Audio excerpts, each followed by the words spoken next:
Hai hai hai, welcome back lagi ke channelku. Apa kabar sahabat-sahabatku? Aku doakan kita semua dalam keadaan baik, sehat, dan bahagia selalu. Langsung saja yuk.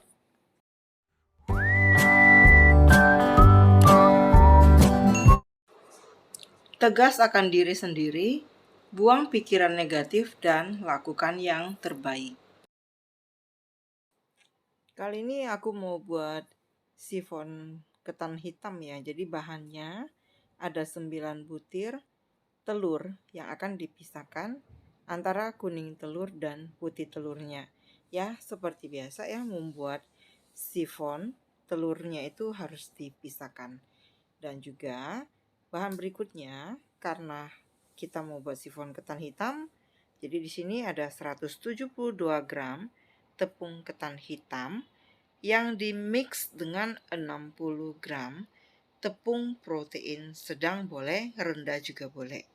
Kemudian ada 14 gram susu bubuk, kemudian ada setengah sendok teh garam, dan penambah warnanya gunakan 8 gram coklat bubuk, kemudian ada 120 ml santan kental atau gunakan 2 saset ya, 2 saset santan instan, dan juga ada 120 gram minyak makan atau 120 ml sama saja ya.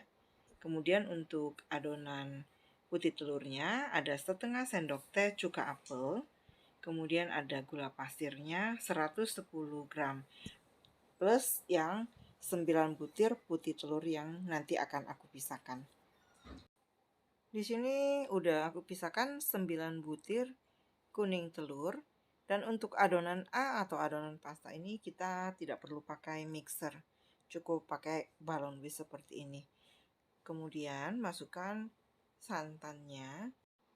Mau digantikan dengan air biasa bisa ya santannya.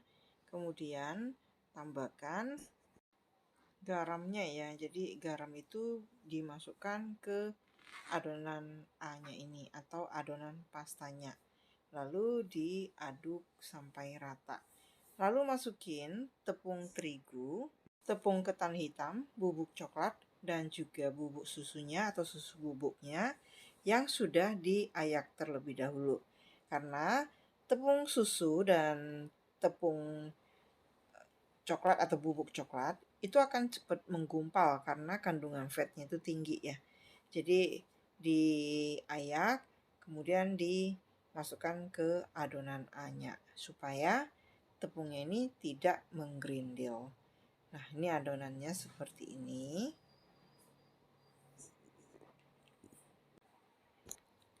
Kalau mau ditambahkan sedikit air boleh ya. Jadi ini nanti hasilnya itu warnanya akan lebih gelap karena kita pakai bubuk coklat.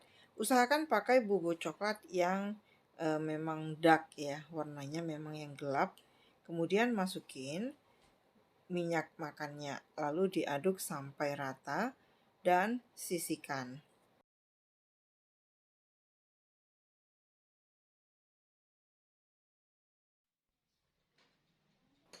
Seperti biasa, kita lanjut lagi aduk putih telurnya. Jadi untuk putih telurnya, bukan usahakan ya, wajib wadahnya itu tidak boleh basah, tidak boleh kena air, tidak boleh kena minyak atau ada tepung atau apa gitu ya. Lalu masukin cuka apelnya. Jadi pastikan dulu telurnya itu tidak tercampur dengan kuning telur walaupun sedikit. Kemudian masukin gulanya itu dibagi menjadi 3 bagian supaya nanti adonan putih telurnya ini bisa soft peaknya itu bagus ya, jadi ringan, glossy, dan gampang dicampurkan ke adonan A-nya. Berapa lama tergantung dengan mixer ya. Ya kurang lebih sekitar 10 menit. Sampai dia soft peak aja udah bisa ya. Tapi jangan sampai belum bertekstur. Nah, kira-kira seperti ini adonannya. Sebentar ya. Aku tunjukkan pedomannya itu di ujung wisnya ini. Nah, kalau ini masih belum. tinggal di mixer sebentar lagi sampai dia muncul seperti petruk jambul. Atau saat dibalikkan wadahnya ini, dia nggak jatuh ya, putih telurnya itu nggak jatuh. Nah seperti ini sebentar aja kalau masih udah tekstur yang tadi ya. Nah kalau seperti ini sudah bisa ya. Kelihatan ya, yang di baskom juga kelihatan dia langsung meruncing seperti itu. Oke, kalau sudah, ini tinggal kita campurkan ke adonan pastanya. Lalu campurkan ke adonan A-nya. Jadi triknya itu untuk campurkan ke adonan A-nya itu jangan sekaligus ya. Gunakan atau ambil kira-kira 1/4 atau 1/3 dari adonan putih telurnya. Lalu diaduk rata dengan metode lipat balik. Jadi seperti ini. Ini adonan pastanya itu sedikit lebih berat dibandingkan kalau kita gunakan tepung terigu ya. Seperti ini, tinggal diaduk dan kalau sudah mulai tercampur, ini bisa ambil lagi adonan putih telurnya, aduk lagi. Nah, cara aduk itu dengan spatula ya. Kita coba kali ini aduknya pakai ala-ala Prindavan ya. Jadi ada sih yang kasih teori kalau misalnya ngaduk adonan untuk kue, kalau menggunakan tangan itu bakal volumenya itu akan lebih besar. Jadi kuenya itu atau sifon khususnya akan lebih bagus teksturnya. Kita coba ya pakai tangan, tapi jangan lupa cuci tangan dulu dan yang pasti dijaga batasan tingginya ya. Nah, seperti ini. Kenapa enak pakai tangan? Karena kalau dengan tangan kita bisa cepet langsung meraup ya, langsung meraup adonannya itu sehingga dia cepat tercampur yang pertama. Yang kedua itu kita bisa langsung dari dasar itu langsung kita aduk sampai dia tercampur, dan proses pencampuran ini lebih cepat dibandingkan kalau kita menggunakan spatula. Tapi ini believe it or not aja ya. Kita praktekkan aja, kita coba dulu, kita buktikan sendiri. Bener nggak teori ini? Jadi di sini aku praktekkan. Sorry to say ya, kalau misalnya ada yang bilang ini terlalu jorok, kotor ya. Ini aku buatnya untuk konsumsi sendiri. Jadi kalau untuk jual, kalau kalian rasa ini kurang beretika, ini sebaiknya juga bisa di skip. Tapi di sini aku mau buktikan kalau kita ngadon pakai tangan seperti ini, hasilnya seperti apa sih? Gitu aja ya, jadi nggak ada maksud yang lain-lainnya. Oke, ini diaduk sampai rata. Kemudian tuangkan ke loyang sifon. Untuk loyang sifon, tidak perlu dipoles apapun dan juga tidak perlu diberikan baking paper. Kenapa? Karena nanti setelah selesai kita panggang, ini akan langsung dibalikkan. Jadi kalau misalnya kita poles atau kita berikan baking paper, nanti saat kita balikkan dia langsung nyungsep ya. Jadi nyungsep, bukan nyungsep, langsung akan terjun bebas, langsung keluar dari loyangnya ya. Sementara kalau untuk sifon itu memang harus ditunggingin dulu supaya dia adonannya itu bukan adonan, bolunya itu tidak langsung ambles dan tidak menciut. Ini digeprek seperti ini untuk membebaskan udara yang ada di terperangkap di dalam adonan ya. Pastikan oven yang kita mau pakai udah dipanasi di suhu 170 derajat Celcius.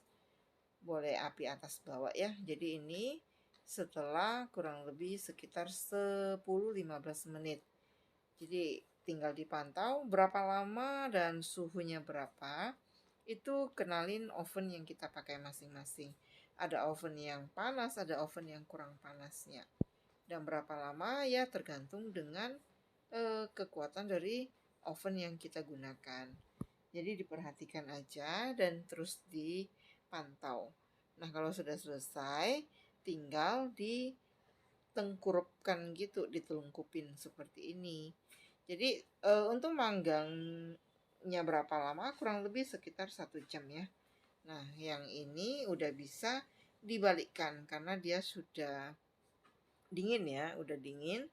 Jadi boleh dibalikkan seperti ini dan dia nggak akan menciut lagi. Biasanya aku seset saja pelan-pelan di pinggir-pinggirnya. Oke, seperti ini gunakan pisau, atau kalau misalnya nggak mau menggunakan pisau, bisa juga menggunakan jari sambil ditekan-tekan ya, direnggangkan antara bolunya itu dengan loyangnya. Kalau misalnya takutnya lecet ya, takut merusak kulitnya nanti. Oke, ini pelan-pelan aja, tinggal diseset saja ya. Gunakan pisau yang tipis, jangan gunakan pisau yang tebal. Nah, seperti ini, kelilingnya semua diseset-seset. Pelan-pelan ya, jadi nggak usah terburu-buru untuk mengeluarkan sifon dari loyangnya. Oke, pastikan ya kalau semuanya sudah terseset. Pinggirannya semua sudah terseset, tinggal diangkat bagian tengahnya sambil dibantu dorong dari bagian bawahnya. Nah, seperti ini.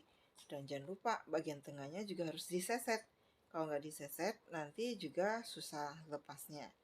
Jadi intinya, kalau untuk seset bagian tengah ini, gunakan pisau yang lebih kecil. Kalau nggak, pisau yang terlalu lebar, itu bisa merusak bolunya juga ya. Nah, seperti ini, pelan-pelan saja dilepaskan dari poros tengahnya. Oke, kalau dia sudah renggang, artinya dia sudah bisa dikeluarkan dari loyangnya ya. Cuman masih ada step berikutnya lagi. Di bagian bawahnya ini harus juga pelan-pelan diseset dengan menggunakan pisau. Kalau mau gunakan jari juga bisa ya. Tangan ya, dengan tangan bisa juga. Yuk yang belum subscribe di subscribe, klik tombol lonceng supaya setiap ada videoku yang terbaru, sahabat-sahabatku bisa dapat notifikasinya. Oke, tunggu aku di video aku selanjutnya ya. Dan thank you buat yang udah support aku dan terus support aku supaya aku tambah semangat lagi berbagi resep dan pengalamanku. Oke, akhir kata dari pertemuan kali ini, stay healthy, stay safe, and always be happy. Thank you for watching. See you. Bye bye.